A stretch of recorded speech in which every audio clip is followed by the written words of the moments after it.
Listo, vamos a empezar ahora con el día martes, sobremanera grande. ¿Qué nuevo poder es descrito tomando el lugar del imperio griego dividido? Ok, ya mencionamos que aquel macho cabrío tenía un cuerno grande, fuerte, era el rey primero, dice Daniel capítulo 8, versículo 21, y este cuerno fue tirado y se colocaron 4 en su lugar, que era Seleuco, Lisímaco, Casandro y Ptolomeo, que eran los 4 generales de Alejandro Magno. Pero dice la palabra de Dios lo siguiente, Daniel 8:9, dice así: y de uno de ellos salió un cuerno pequeño que creció mucho al sur y al oriente y hacia la tierra gloriosa. Ok, fíjense qué interesante. De uno de ellos. Queridos, cuando habla aquí la palabra uno de ellos, hay 2 interpretaciones que podemos sacar de aquí. Que esto se refiera a los vientos que la palabra ya había mencionado desde antes. Recordemos que eran vientos que se habían visto en la escena y que de esos vientos, de esa turbulencia, de ese ambiente, de esa lucha, salió un imperio nuevo. O realmente pensar que de estos 4, Seleuco, Lisímaco, Ptolomeo y Casandro, surgió un imperio. ¿Ok? Un imperio que iba a ser destacado, que iba a ser importante. Entonces tenemos estas dos formas de analizar este versículo, ¿no? Porque el hebreo de la palabra nos da estas 2 oportunidades de poder analizarlo de una forma o de otra. Si lo analizaremos de la parte que representa los vientos, podemos analizar que como en las luchas se originó, puede ser un imperio que es diferente a los griegos y que conquistó a los griegos o que derribó a los griegos.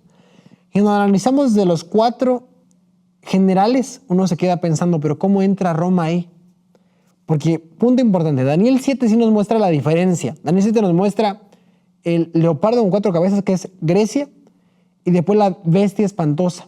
Entonces, son diferentes. El leopardo y la bestia es Grecia y Roma. Pero esto no nos muestra esa diferencia. Nos muestra el macho cabrío, nos muestra sus 4 cuernos y nos dice, de estos sale un reino. Entonces uno se queda pensando, ¿Roma se originó en Grecia? ¿Realmente fue así? ¿O puede ser que no se trate de Roma? Y esta duda ha colocado a muchos teólogos adventistas como ver cuál es la solución, cuál es el origen, de dónde podemos sacar una respuesta para esto. Ahora, dentro del análisis de pensar de que de estos 4 surge Roma, uno se queda pensando, ¿qué unión tiene Grecia con Roma? Hay una interpretación bien interesante para poder analizar cuál era este siguiente imperio, porque dice la palabra de Dios lo siguiente. Vamos a ver versículo 10 al 12. Dice así: y se engrandeció hasta el ejército del cielo, aquel cuerno pequeño que salió entre los 4, y parte del ejército de las estrellas echó por tierra y la pisoteó. Aún se engrandeció contra el príncipe de los ejércitos, y por él fue quitado el continuo sacrificio, y el lugar de su santuario fue echado por tierra. Y a causa de la prevaricación de él, fue entregado el ejército junto con el continuo sacrificio, y echó por tierra la verdad, e hizo cuanto quiso y prosperó. Las características de estos versículos, si las encontramos en Roma y cómo es que ellos acabaron con los hombres de verdad, con los hombres que defendían los principios bíblicos, uno puede encajar a Roma dentro de esas características. Entonces, cada característica de aquí describe al imperio romano. Ahora, ¿cómo unimos? O sea, si las características quedan para Roma, ¿cómo unimos a Roma con Grecia? Hay una interpretación bien interesante que me gusta bastante, que es que el pensar que un reino tiene un trono, ¿ok? Recordemos, 4 generales, y de esos 4 generales sale un cuerno, y este cuerno es el cuerno que comienza a hacer destrozos contra el ejército del cielo y demás, pero este cuerno sale de esos 4 generales. Cuando vamos a Apocalipsis, capítulo 2, vamos a leerlo, Apocalipsis capítulo 2, uno encuentra algo bien interesante cuando se hace el mensaje para las iglesias. específico cuando hablamos del mensaje a la iglesia de Pérgamo. Pérgamo era la sede idólatra de Zeus. La cultura griega estaba muy dentro de esta localidad llamada Pérgamo. Cuando Juan empieza a escribir acerca de Pérgamo, dice lo siguiente: yo conozco tus obras, versículo 13, capítulo 2. ¿Y dónde moras? Donde está el trono de Satanás. ¿Por qué se menciona que Pérgamo tenía el trono de Satanás? Porque Pérgamo era la cuna de la idolatría más grande de esa zona. En la actual Turquía se encontraba Pérgamo. Ahora, ¿qué pasó? Pérgamo, como menciono, tenía mucha influencia macedónica o griega. Y Pérgamo en el año 133 a.C., el rey de Pérgamo entregó la nación de Pérgamo, entregó este trono de Satanás a Roma. Se rindió en Roma, y entregó todo lo que ellos representaban a Roma, y Roma comenzó a mandar en ese territorio. Entonces es una interpretación de por qué la Biblia menciona que de estos 4 salió uno, porque Pérgamo tenía el trono del reino, el trono de la idolatría, y Roma heredó esa idolatría. Incluso Zeus, griego, en Roma es el dios Júpiter. Fíjense qué interesante. Fue acoplado. Entonces el trono cambió de Pérgamo y ahora se entregó a Roma. Y cuando vamos a Apocalipsis 16 y se habla acerca de la 5ª plaga, la oscuridad en el trono de la bestia, nosotros entendemos por el contexto de Apocalipsis 16 y al estudiar a profundidad que el trono de la bestia se encuentra ¿dónde? En Roma, específicamente ¿dónde? En el Vaticano. Entonces se heredó esa idolatría de griega a Roma, y en la capital es el lugar, el Vaticano. Entonces es ahí donde podemos encontrar la unión entre Grecia y Roma. ¿Y por qué la Biblia colocó a Roma saliendo desde estos 4 cuernos? ¿Qué pasó? Seguimos al tema de la lección. Como mencioné, cada una de las características de este cuerno nos da una interpretación de que cabe en Roma. Tanto Roma pagana, Roma imperial, Roma papal. Porque aquí nos menciona un cuerno que va engrandeciéndose, que va creciendo constantemente, que es un proceso. El proceso de crecimiento del cuerno representa las fases de Roma. Esa Roma imperial que tuvo en la época de Jesús y esa Roma papal que fue a partir del año 538. ¿Ok? Ahora, dice aquí, versículo 10, que se engrandeció hasta el ejército del cielo. Ya sabemos que la Iglesia Católica y también el Imperio Romano se engrandecieron de más, cambiaron los tiempos, cambiaron la ley, los 10 mandamientos. Hablaron en contra del Altísimo, dice Daniel 7:25. Dice, y echaron en tierra las estrellas del cielo y parte del ejército del cielo. Cuando uno habla del mundo cristiano o de los cristianos, la Biblia nos presenta ciertas cosas que nos hacen ser como soldados de Jesús. ¿A qué voy con esto? El consejo de Efesios capítulo 6 es: vístanse con la armadura de Dios. Espada de la justicia, el escudo que es la palabra de Dios, los pies que es el evangelio de la paz, la coraza de justicia, la espada es la palabra de Dios. Entonces, la armadura es de un ejército y ese ejército somos nosotros. Si nosotros somos el ejército, la pregunta es: ¿quién es el príncipe? ¿Quién es el rey? Claramente uno podría pensar que es Jesús, el príncipe de las huestes angelicales, el príncipe que lidera todo. Cuando la Biblia menciona que este imperio derribó el ejército, derribó las estrellas del cielo, representa que atacó constantemente a los hijos de Dios. ¿Sí? Ahora, queridos, ¿por qué menciono que esas características son importantes analizar? Vamos a leer el versículo 24 para terminar la idea. Y su poder se fortalecerá, mas no con fuerza propia, y causará grandes ruinas, y prosperará, y hará arbitrariamente, y destruirá a los fuertes y al pueblo de los santos. Fíjense qué curioso. Ya en la interpretación, el ángel le dice explícitamente a Daniel: destruirá al pueblo de los santos. Ahora, ¿cuál es el problema con esto? Que todas estas características de este imperio caben también en otra persona que se llama Antíoco Epífanes. Ya vamos a analizar posteriormente más a este personaje para que entendamos que es otra interpretación.